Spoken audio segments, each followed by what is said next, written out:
Mula sa nakaraang chapter, ang ating bida na si Suho at ang apostol ng Itarim ay nagkaharap na.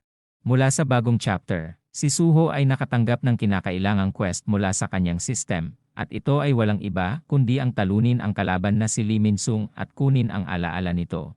Ang ating bida ay iniisip na nakarating na siya sa puntong kailangan niya ng talunin si Lee Min-sung at pumatay ng kapwa niya tao para makuha ang impormasyon na kanyang kailangan. Habang kinokontrol ng apostol si Lee Min-sung, iniisip naman ng apostol na natutunan niya na ang magkaroon ng emosyon, kaya naman naninibago daw siya sa pakiramdam na ito. Ang main body ng apostol na nagawang makita ng harapan si Jinwoo ay nakakaramdam ng kakaiba. Kaya naman si Dojin ngayon ay nararamdaman din daw ngayon ang pakiramdam na naramdaman niya noon. Si Dojin ay iniisip na may kuryosidad daw siya sa mga malalakas na nilalang katulad ni Jinwoo. Ang kadiliman o Shadow Monarch ay mukhang malungkot daw habang pinipigilan ang mga taga-ibang dimensyon na nilalang. Si Dojin ay iniisip kung makukuha nga daw ba nito ang sagot na kanyang hinahanap sa pamamagitan ni Suho. Ang shadow ng ating bida ay nagsimula ng sumugod kay Lee Min-sung. Ngunit ang dambuhalang shadow ay nagawang mahiwa lang ng sobrang dali ni Lee Min-sung. Si Lee Min-sung ay bigla din ginamit ang kanyang pakpak upang maging panangga dahil sa mga shadow na umaaligid sa kanyang paligid. Nagagawa din ni Lee Min-sung na makasilip mula sa kanyang pakpak at nakita si Suho. Siya ay bigla ding nagulat dahil si Suho ay mabilis nang papunta sa kanya. Ang pag-atake ni Suho ay nagawang masangga ni Lee Min-sung gamit ang kanyang espada. Habang nasa gitna ng laban, si Lee Min-sung ay nalaman na distraksyon lang ang mga shadow kanina upang makalapit si Suho sa kanya. Nagtataka din si Lee Min-sung kung magaling na daw ba talaga ang ating bida sa malapitang laban. Si Lee Min-sung na kinokontrol ng apostol ay nagsimulang humiwa gamit ang kanyang sandata.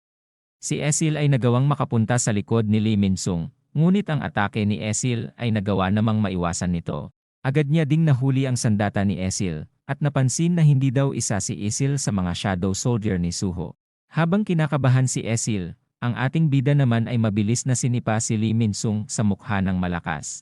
Matapos masipa ng malakas, si Lee Min-sung naman ay agad na lumingon. Tinanong din ni Lee Min-sung si Suho kung bakit hindi daw ito gumagawa ng kanyang mga itim na sundalo. Ang ating bida naman ay sinabi na mukhang gustong-gusto daw makita ito ng apostol, kaya naman pagbibigyan niya daw ito. Ang isang shadow soldier ay biglang lumitaw sa likod ng apostol at bigla itong hinawakan ng mahigpit gamit ang kapangyarihan nito. Si Lee Min-sung ay pinagmamasdan na lang ang ating bida, habang si Suho ay naghahanda na para sa kanyang suntok. Matapos makaipon ng sapat na enerhiya ang ating bida, ang reaksyon naman ni Lee Min-sung ay halos hindi ito kinakabahan sa parating na atake. Si Lee Min-sung ay nagawang sumabog, kaya naman biglang napaatras ang ating bida dahil sa hindi inaasahang pangyayari. Habang nagtataka ang ating bida kung ano ang nangyaring pagsabog, ang anino naman ni Lee Min-sung ay nakita na ni Suho, habang sinasabi na hindi nito nararamdaman ang kanyang pagkasabik kagaya ng makalaban niya ang orihinal na Shadow Monarch. Ilang sandali pa, ang ating bida at ang kanyang mga kasama ay nagawa silang mapinsala ng mabilis ng apostol. Habang iniinda nila ang sakit ng pag-atake, si Suho naman ay agad naging mas alerto sa mga nangyayari. Habang nakatalikod pa ang apostol, sinabi naman nito na nadidismaya siya sa ating bida, dahil kahit nakapareho daw nito ang kakayahan ng Shadow Monarch, ay hindi daw ito matatawag na kalebel ng orihinal na Shadow Monarch. Dahil ang mga alagad daw ng Shadow Monarch ay napakalalakas. Sinabi din ng apostol na kahit may napakalakas daw na kakayahan si Suho ay hindi daw nito magawang manalo sa kanya. Matapos sabihan na mahina ang ating bida, iniisip naman ni Suho na napakahirap na daw talunin ni Lee Min-sung matapos sumanib ang apostol sa kanya. Dahil sa lakas na pinapakita ni Lee Min-sung maikukumpara na daw ito sa isang S-rank hunter. Habang sumusugod na ang apostol, sinasabi naman nitong napakalungkot daw ng Shadow Monarch dahil sa wala daw ang magawang makatapat sa kanyang lakas. Habang umaatake ang kalaban, sinabi naman nitong walang makakaintindi sa nararamdaman ng Shadow Monarch dahil sa sobrang lakas na taglay nito. Si Suho naman ay nagtaka sa sinabi ng apostol na malungkot ang kanyang tatay. Matapos makatanggap ng maraming pinsala ang gloves ng ating bida, ito ay tuluyan ng nasira na ikinagulat naman ni Suho. Bigla na ding sinaksak ng apostol ang ating bida, kaya naman si Esil ay napaiyak na lamang habang pinagmamasdan ang pangyayari. Ang apostol ay muling sinabi kay Suho na wala itong ideya sa lakas ng kanyang kapangyarihan. Iniisip ng apostol na gagawin niyang tauhan at kokontrolin si Suho, Iniisip niya din na kapag nakuha niya na daw ang kapangyarihan ng ating bida ay malamang maramdaman na daw nito ang nararamdaman na lakas ng Shadow Monarch. Ang ating bida ay mahigpit pa din ang kapit sa espada ng kalaban habang iniisip ang mga sinasabi nito. Naalala din ni Suho na halos magkapareho daw ang kanyang nararamdaman sa sinabi ni Lee Min-sung noon sa kanya. Ang ating bida ay iniisip na kung ano pa nga daw ba ang kanyang kailangan para maging malakas. Ang eksena ay nalipat sa nakaraan, kung saan si Beru ay tinanong si Suho na kung bakit hindi na daw nito ginagamit ang kanyang shadow transformation. Ang ating bida naman ay sinabi na dahil ito sa meron na siyang sandata na Vulcan's Horn na may malakas na attack power. Sinabi din ni Suho na nahihirapan na daw siyang gamitin ang band skill, Ruler's Authority, at ang pag-command sa mga shadow, kaya naman hindi daw siya kumpiyansa sa kanyang sarili na kung kaya niya daw bang maisabay pa ang shadow transformation weapon. Sinabi ni Beru na may tiwala siya na kaya itong mapagsabay ng ating bida sa iba pa niyang kapangyarihan, ngunit ang ating bida ay sinabing ayos na daw siya na hindi gamitin ito. Sinabi din ni Suho na hindi din naman daw ginagamit ito ng kanyang tatay, kaya naman malamang may rason daw ito kung bakit hindi ito ginagamit ng kanyang tatay. Dahil sa sinabi ni Suho, si Beru ay wala nang nagawa at hindi na kinulit pa ang ating bida. Ang ating bida ay iniisip kung kailan niya nga daw ba inumpisahang limitahan ang kanyang mga kayang gawin ng sobrang dali.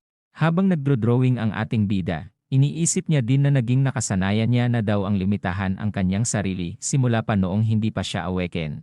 Si Suho ay muling naalala ang mga sinabi noon ni Lee Min-sung sa kanya. Ipapaubayan na daw ng ating bida sa sistem ang paghahanap sa kanyang tatay, habang ang paghahanap naman sa kanyang nanay ay gagawin niya din daw kapag nagkaroon na siya ng sapat na lakas. Ang rason din daw ng ating bida para lumakas ay dahil wala siyang makitang kalakasan sa kanyang sarili. Nagsimula nang magtaka ang ating bida na kung bakit niya daw ba inahalin tulad ang kanyang sarili sa kanyang tatay. Ang kailangan daw ng kanyang tatay ay hindi isang katulad ng kanyang tatay. Ang ating bida ay sinabi na kailangan niyang makahanap ng bagay na tanging siya lang ang may kayang gawin. Ilang sandali pa si Suho ay nagsimulang bigkasin ang salitang arise. Ang apostol naman ay muling naalala na immortal nga daw pala ang mga shadow soldiers, dahil sa kaya daw nitong mabuhay paulit-ulit matapos nitong mamatay. Habang lumalabas ang mga shadow soldier, sinabi naman ng apostol na kahit ilang shadow pa ang ilabas ni Suho ay wala daw itong magiging laban sa kanya. Napansin ng apostol na nagiging magkaisa ang mga shadow soldier. Iniisip niya din na hindi niya pa nakita ito matapos ng digmaan nila laban sa Shadow Monarch. Si Gray ay biglang humiwalay sa ating bida na ikinagulat naman ni Esil. Ang ating bida ay nagsimula ng mabalutan ng kanyang shadow. Ang eksena ay nalipat sa nakaraan kung saan masaya ang pamilya nila Suho na naglalakad, habang ang batang si Suho naman ay sinabing gusto niyang maging pulis kagaya ng kanyang tatay. Sinabi din ng batang Suho na pwede din siyang maging isang atleta kagaya ng kanyang nanay. Tinanong niya si Chahain kung ayos lang daw ba na maging kagaya niya sila.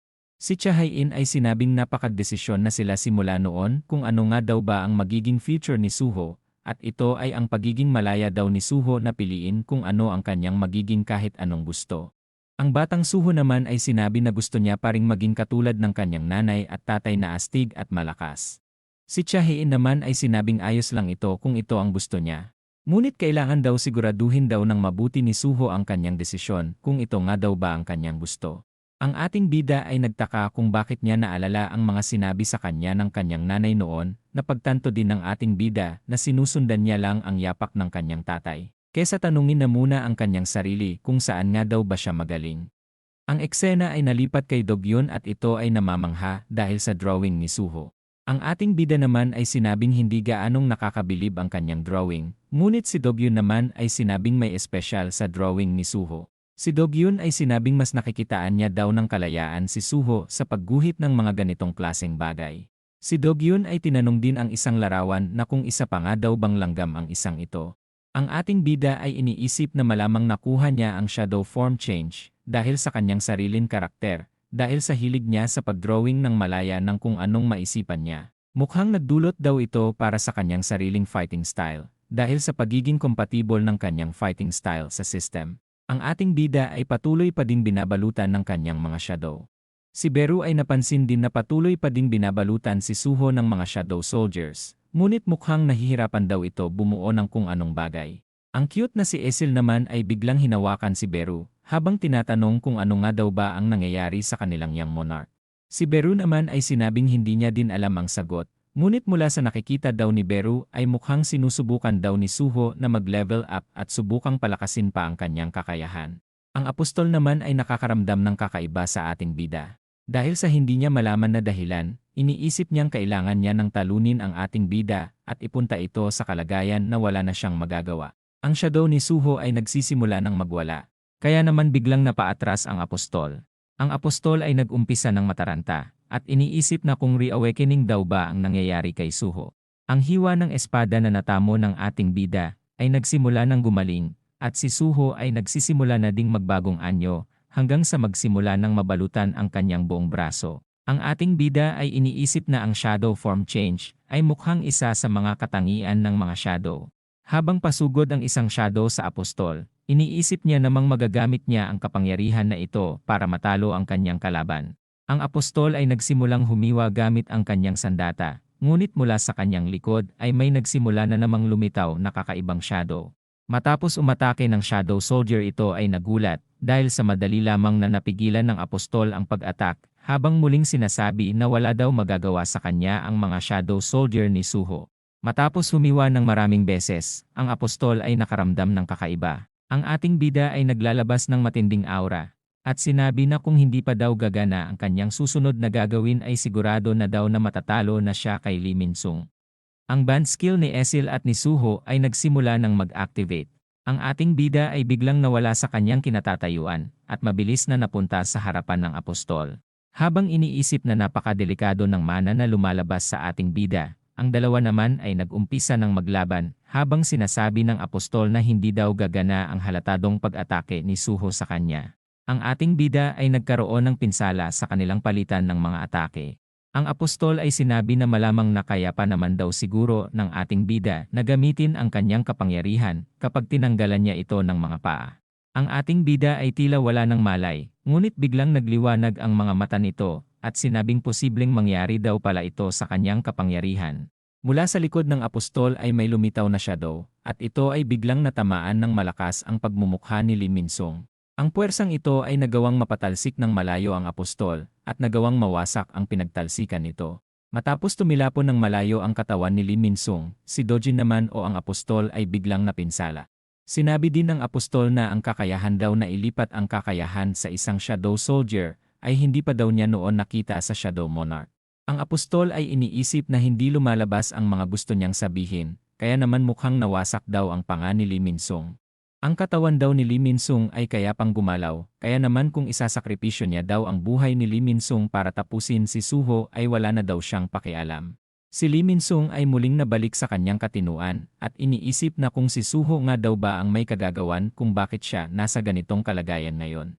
Ang apostol ay napansin din na nakabalik na si Lee Min-sung sa kanyang sariling pag-iisip, kaya naman naisip niya din na mukhang kagagawan daw ito ng ating bida. Si Lee Min-sung ay muli nang nakatayo, habang kinakausap ang apostol, at tinanong kung ano ang pakiramdam na matalo ng isang batang katulad ni Suho. Ang apostol naman ay binantaan si Lee Min-sung, ngunit inunahan niya na ang apostol at sinabing hindi siya natatakot mamatay. Si Lee Min-sung ay nagsimulang sirain ang nasa kanyang katawan, habang sinasabi na ipapatikim niya sa mga nang maliit sa kanya ang mga pinaranas nila sa kanya. Napansin ni Lee Min-sung na palapit na si Suho sa kanya, kaya naman iniisip niya na magpatuloy lang daw lumapit ang hambog daw na ating bida. Habang palapit ng palapit si Suho, iniisip naman ni Lee Min-sung na kung hindi siya pinayagan ng tadhana na maging bida sa kanyang kwento, magiging magaling na kontrabida na lang daw siya sa kwento ng iba. Nagsimula nang magwala si Lee Min-sung habang sinasabi na ito na daw ang huling eksena niya bilang isang kontrabida. Si Suho ay tuluyan ng nakalapit at naghahanda na ng suntok. Ilang sandali pa ang suntok ni Suho ay tumama na kay Lee Min-sung, at ito ay nagkaroon ng matinding puwersa sa paligid.